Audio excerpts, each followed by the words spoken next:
Hey, welcome back to MyATMM.com, cost basis tracking built for option sellers. Go ahead and review the disclaimer on screen, and let's get right to it. Okay, welcome back, everybody. Here we are, logged into the web application MyATMM.com. I have created a paper trades portfolio in here, and I have it selected, as you can see. And I wanted to show you a new tool that I've been working on. It's a risk profile, risk graph tool. And if you've ever used ThinkorSwim, it might look similar, but this one basically has all the features that you wish the other one had, but it doesn't. So in any case, let me just get started here. Navigate it over to the tools, into the risk profile tool. And actually, before we get started in here, something to make note of is I have broker integration into several brokers.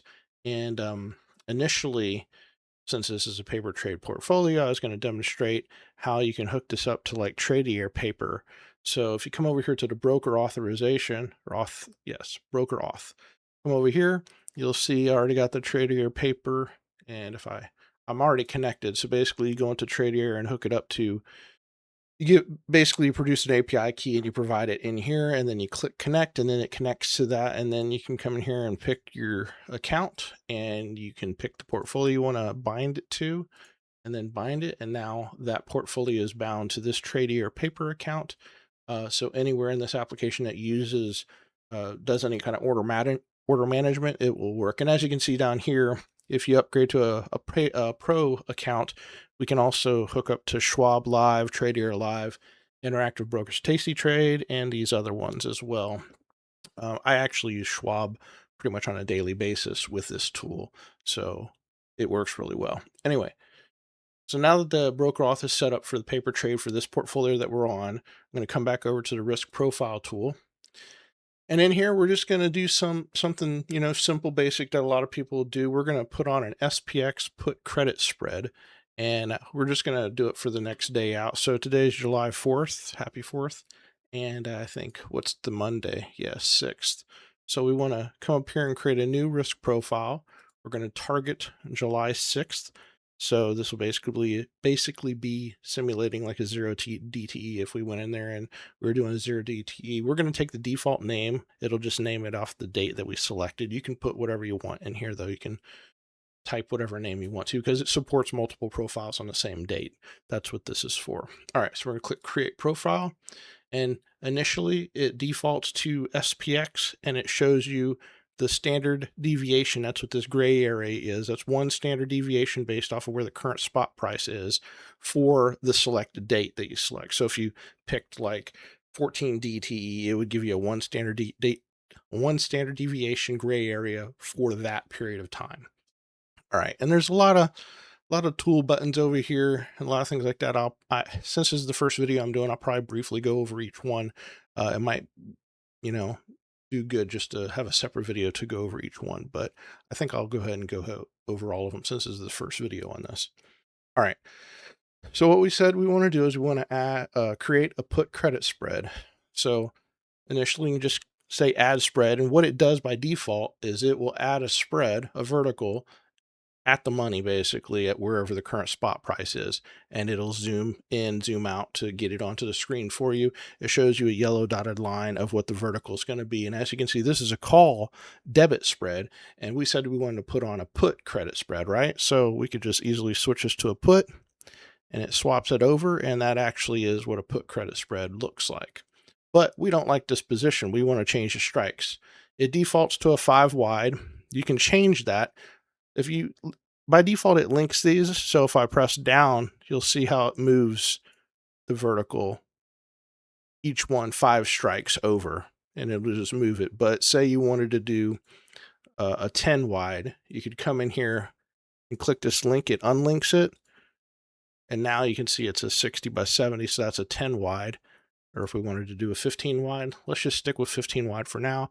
I'm going to click the link to hook them back up. So now when I clicked it down, you can see it moving it down. We want to just put a put credit spread on, and we want it to be just outside of the one standard deviation.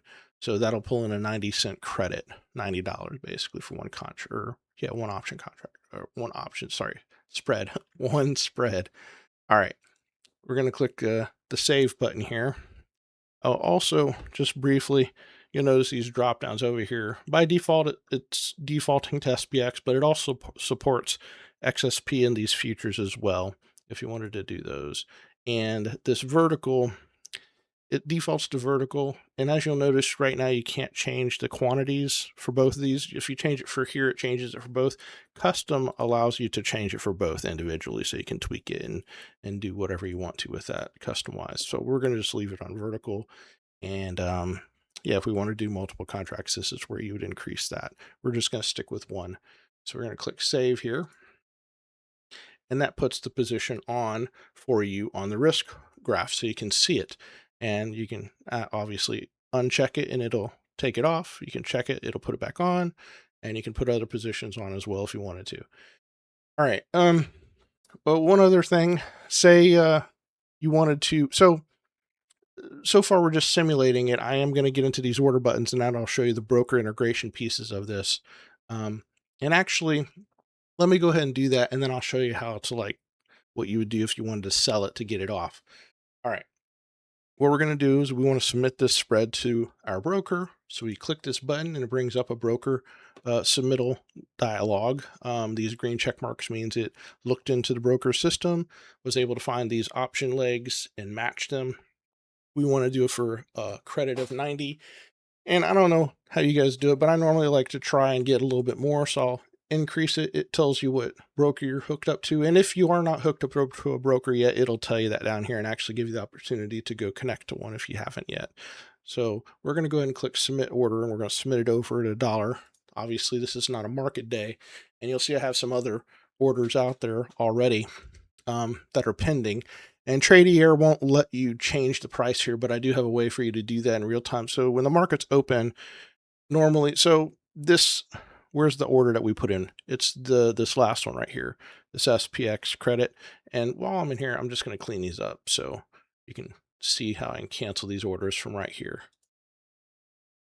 And that cancels them over in Tradier. And you can actually pull up Tradier's dashboard and see these orders placed and removed and changed as you're doing this in real time. So you'll see I put it in at $1, but as you remember, it was at 90 cents. So we normally would want to walk down this price to get, you know, the most we could. Maybe we could get 95, who knows. But I provide these quick decrease and increase buttons so you don't have to like modify the order, change the amount, and then resubmit it. You can actually just simply click the minus button and it'll decrement by whatever your price adjustment is here. And I got these quick buttons if you only want to change it by a penny or nickel. Since we're doing SPX, you can only adjust it by a nickel at a time. So if I wanted to decrement it down to 95 from $1, I'd hit the minus and that would readjust the price to 95 and come back. And if it still hadn't filled, I can press it again. It'll take it back down to 90. Still hasn't filled. Press it again, take it back, take it down to 85. And you can just walk it like that very simply by pressing these buttons. And if you need to see if the order has been filled yet, if you're not watching it over in Tradier system, you can hit the refresh button now to refresh it. And this mark is showing you what the current premium, at least what it says it's currently able to trade for. But as you know, that number fluctuates. It's more like a guide than a rule. All right. So under normal flow, we would submit this, we would walk the price, it would fill, and then we could change the status to the filled ones, but there are no filled ones, so it won't show filled as a status yet. But when there are filled ones, it will show a filled status, or you could just select all, and that'd show you all, so you can see all the canceled ones that we canceled earlier, and still that pending one. So you can see all the statuses here of all the orders. As soon as it did fill, you'd make a mental note of that. Okay, good, it's filled, so we're done with this. We'll say it filled at the 90 like it says on the mark. So we close this and then you would lock this price. And these prices are jumping around this entire time. When you have this screen open during the market, when the market is open, see how it says market close, it'll change to a live icon. So the spot price will be moving back and forth. This pink line will be bouncing up and down because the IV will be changing for all the option legs that are, you know, associated with this. And this option premium number will be moving around if you do not have the price locked. So let's just say it was up at $1. So we lock the price, we come in here, click edit, and, you know, we adjust the price to where it was, which we said we filled it at 90, so that's where it would remain. We'd click save, and now that price is locked and set in stone. And normally when you're trading a put credit spread, you're waiting for time to pass and the price to stay in this zone or lower, or sorry, in this zone or higher, because you don't want it to come past this, because then you'll be in a losing money position. And you just want to let time pass by and then buy it back for less than you sold it for, or let it expire, and be completely worthless, and then you just pocket the full premium. But we're going to do it saying we're only looking for, I don't know, we'll just say $40. We only want to get $40 out of this. So you could put a standing order in. What you would do is you'd hit this clone button, and this basically clones the option set that you're looking at. And it cloned it directly. See how it's putting in another credit, but we don't want to do it. We want to buy it back, right? Because we want to buy it back for less than we paid for it. So you hit this reverse button, and it'll reverse it to a debit. And you'll see how the pink or the yellow line reversed the position. So now it's showing you it's going to buy it back, basically. And we want to do it. What did we say? We wanted $40. So we could click this lock button and take it down to what, 40? And then we click save. You'll see how it flattened the line out. And you can see, well, we did the $50 profit. You uncheck it, it'll, put it back. And that's how you can see the position being taken on and off. What we need to do is we need to put that standing order in, right? Well, if I unclick this, it'll probably change back. Since it's not live market, it didn't switch back to the 90, which is what it's currently going for. But when the market is live, it will switch back. What we want to do is click the submit order. And this is a sell to open and a buy to open, which is not correct. When the market is open and live, what this screen does is it peers into your current positions. It'll see that these legs already exist. So it'll actually be saying it's like a sell to close and a buy to close, or vice versa. This screen does allow you to actually click these to change them manually if you need to. Like if you know something that it wasn't able to figure out, sometimes you got to tweak it, but most of the time it can figure it out on its own. But since that order was being, virtualized simulation, because it's on the market's closed right now, we had to, it doesn't see that. So it didn't mark them sell to close or buy to close. You'd set your price in here, and these are all good to canceled. So, and then you just submit that order, and then your standing order's out there waiting to buy it back when the price gets down to where you want. But, you can monitor this throughout the day to see if you need to get out of the position. However you manage it is, up to you, obviously, whatever strategy you're running. But this is a way to do a simple put credit spread and buy it back and put a standing order in there to get out of it. And you can sit here and watch a screen, all day and watch the spot move around. And if it's getting too close to, your break even or whatever, you can get out of it earlier, or however you want to do that. All right. So that's the basics of putting a put credit spread on. Just want to run through these buttons real quick, I guess. You'll notice as we are adding and removing positions, it's doing the animation automatically for you. Well, if the animation is making you sick or you don't care for it, you can actually toggle the animation off. And now when I unclick this, I think it shouldn't animate. We're about to, see how when I unclick, it didn't do anything. It didn't zoom out. And when I put it back in, it doesn't do anything. And like if I manually zoomed out like this, you can just change it and it doesn't move around. You can also just click this button and it'll manually zoom back in, or you can untoggle that. So once you've manually zoomed, it turns off the auto animation. You have to press this to get it to jump back to where it'll automatically do it. So anyway, that's a way for you to toggle it and get it on and off. This button will enable you to shrink the chart to half height. So if I press that, it makes the chart go half height, and it just gives you more vertical room here, because as you add more, if you added a bunch of options down here, you're tracking a bunch of stuff, you could scroll through it very easily. That's why this half height is there. And then this is also full screen, so you can get the chart full screen. And when you do full screen, it hides the grid down here. And there you go, goes back to half height. Let's see what other stuff is on here. We have this hover button to where if you click that and you hover over these, it'll actually show you the position. The position has to be selected. So there, see, it shows it now. It's a slight bug. It's not zooming out. Oh, probably because it's a flat line, so it doesn't know. Interesting. So yeah, that's a kind of a deal there. There you go. Yeah. So the hover works if you're like zoomed far out, you can see it. Man, it just won't let me do it, will it? There it is. Jeez. Okay. So you can see it now. Anyway, it's just a way to see the normal or the original position. So it's kind of cool. All right. Let's go ahead and zoom this back in so we can get this back together. All right. We'll take this off. This eye is just a way to hide and show the price locked ones. This is a way to get back into your broker to see what the current active orders are. This, oh yeah, the settings thing. So you'll notice on the price locked ones, it's tracking the costs, which is tracking the commissions and fees for each of these. And by the way, so we collected $90. So this is saying a net credit of 90. Well, if we bought it for a $90 debit, it would say net debit $90. Max risk. So this is the most you could lose in this trade. See if you hover over this, it shows you at expiration, you could lose up to $1,410 on this. So put credit spread on this one, you could lose $1,410. So again, back to the cost, that's just showing you the commissions and fees for each leg that you've put on.